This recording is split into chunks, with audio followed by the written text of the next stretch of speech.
Let's see, let's test it. Damn! Understeers like a motherfucker.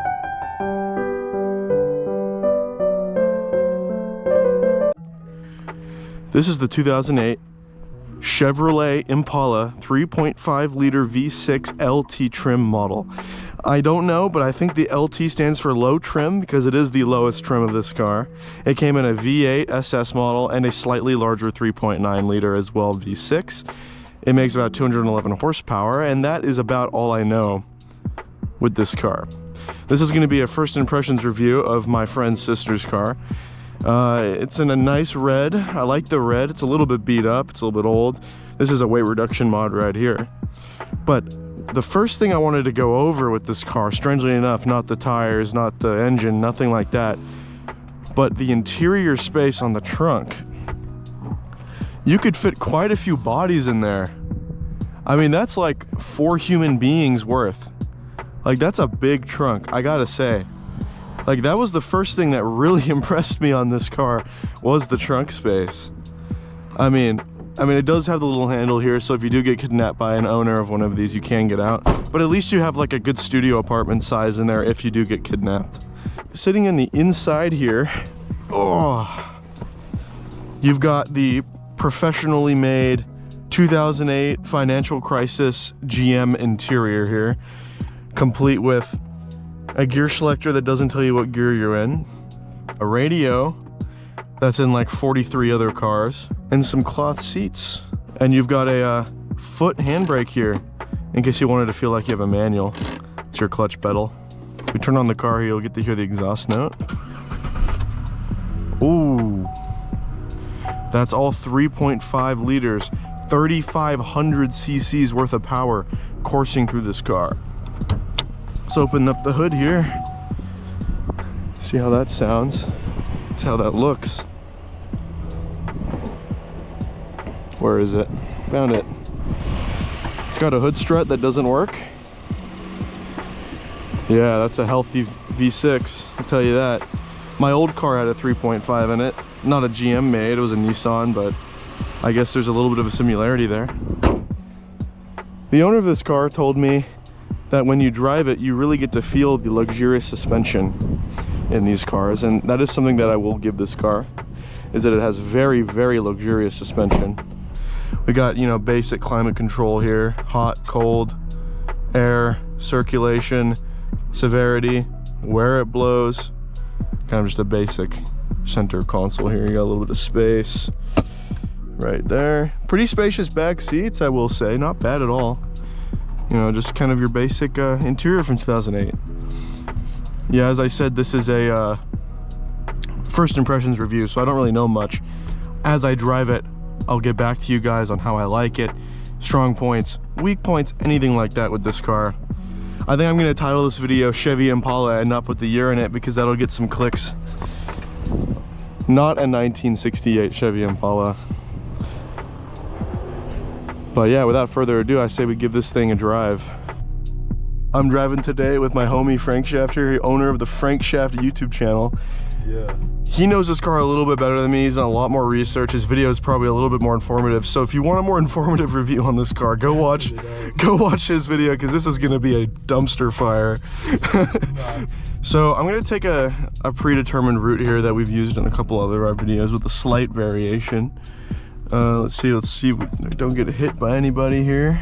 First impressions of this car, the throttle is quite long. I'm sitting pretty close to the wheel right now because I'm only 5'10", yet even so, like, I have to stamp my foot all the way, like straight leg, just to full throttle this car. It does not want to be driven like a sports car, and that, I mean, that's not what it is. It's a Chevy Impala, sure, but it ain't the same Chevy Impala that preceded it.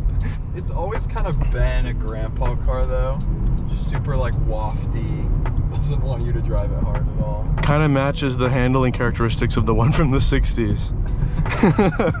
I mean, it's not necessarily a bad thing. The transmission is very tall, gears are very tall, it doesn't want you to shift out of gear, it wants you to really ride out that gear. It's a good... Dude, first gear will take you to like 60 miles an hour.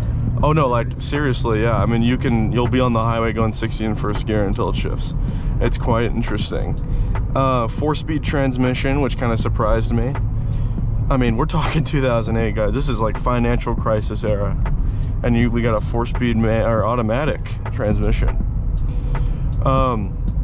Yeah, another thing I've noticed so far driving, and I'll kind of try to show it in the camera, but I don't think it'll show very well because of stabilization, but god damn. This thing's got some body roll to it, dude. I mean, I'll tell you what, you can hit a pedestrian with this thing and you won't feel it. Oh god. You will not feel it. We cannot leave that in. God damn.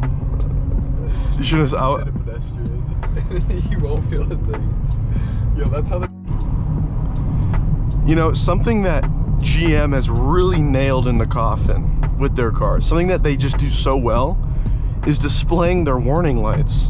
You know, the tire pressure sensor, it is messed up, and it is showing that it's messed up, and that's more than you can say about a lot of my cars. Yeah, and half of them work. Half of them work. Go through the system, and the back 2 tires both work, but the fronts are broken. And I'll tell you what, if you have a problem with your motor, it'll show it. And that's not, you don't have to worry about that. The suspension is very soft. You get a lot of body roll, but you don't really feel bumps, anything like that. You can cruise over speed bumps at 40 miles an hour, and you won't hit your head on the ceiling. That's a pretty good accomplishment. I mean, you know, Frank. And the suspension isn't crashy at all. Like, you can feel some bumps, but it's not gonna be crashy. Cause like the 2015 Nissan Altima, you drive over a bump and it like, you hear it and feel it. It's awful. Oh, trust me, you feel it, and you skip. If you have like a bunch of bumps in succession, your front tires just kind of, you know, don't make contact with the road anymore. Yeah. You kind of understeer a lot in that car, which, I mean, that's granted because the dampeners are broken on that car, but dampeners are not broken on this car. It feels very good to drive. It's very luxurious. You know, the pedal has a long travel, suspension's smooth, lots of roll. It really, like, and even when you come out of the roll, it's pretty smooth. Yeah, you can see why grandpas drive this. Michael was in Cancun a while back, and he was talking about how, you know, at least in that area, and I'm sure for most of it, the, you know, country, people are driving a lot of Chevys because they're known to have that very soft suspension, because the roads there are only slightly better than the ones we have here in California. A feature I just realized we had on this car is cruise control. So let's see if we can figure it out while we're driving. So that turns it on. I don't know. Oh no, this turns it on, I think. Okay, so I think we've just turned on cruise control. And the set button's down here. Oh, I was looking down at the cruise control. All right, so now we got cruise control. It did. We're currently cruising with the control. We are cruise controlling, and we're already catching up to that FedEx truck too. So you got the minus button right here. Also has auto headlights, which is kind of cool for 2008. Damn, he's doing a delivery, I think. I think it's probably Either that or he's going 20 on this road for just no reason. Oh yeah, it's game time, baby. It's game time, baby. He's pulling over. He's any second now. It's game time. And we're off. And we're off.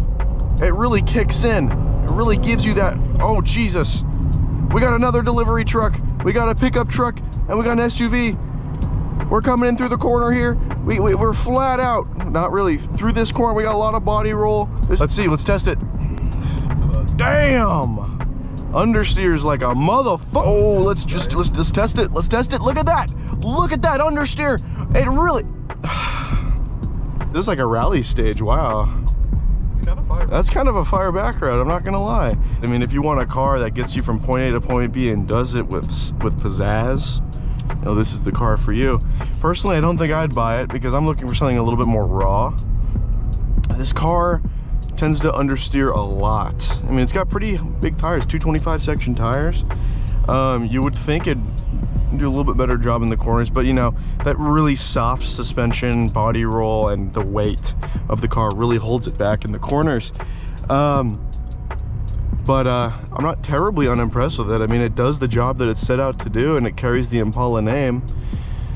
Maybe in another 30 years from now, these will be considered cool. You got a little sneak peek here to our next cars that we're going to review. You got our Ford Focus right there, and we got a Mazda Speed 3 over in the left corner of the ring. This is the Chevrolet Impala 2008. If you liked the video, please like it, subscribe if you really liked it.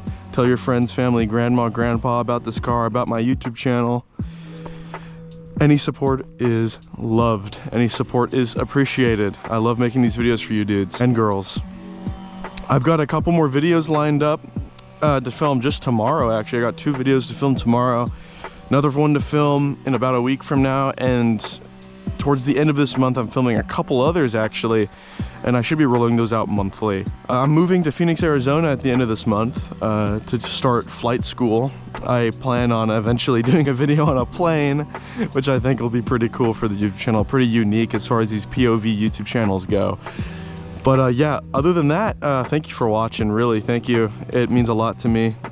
Stay tuned. Check out Frank Schaff's YouTube channel. They're better than mine. And I'll see you in the next video.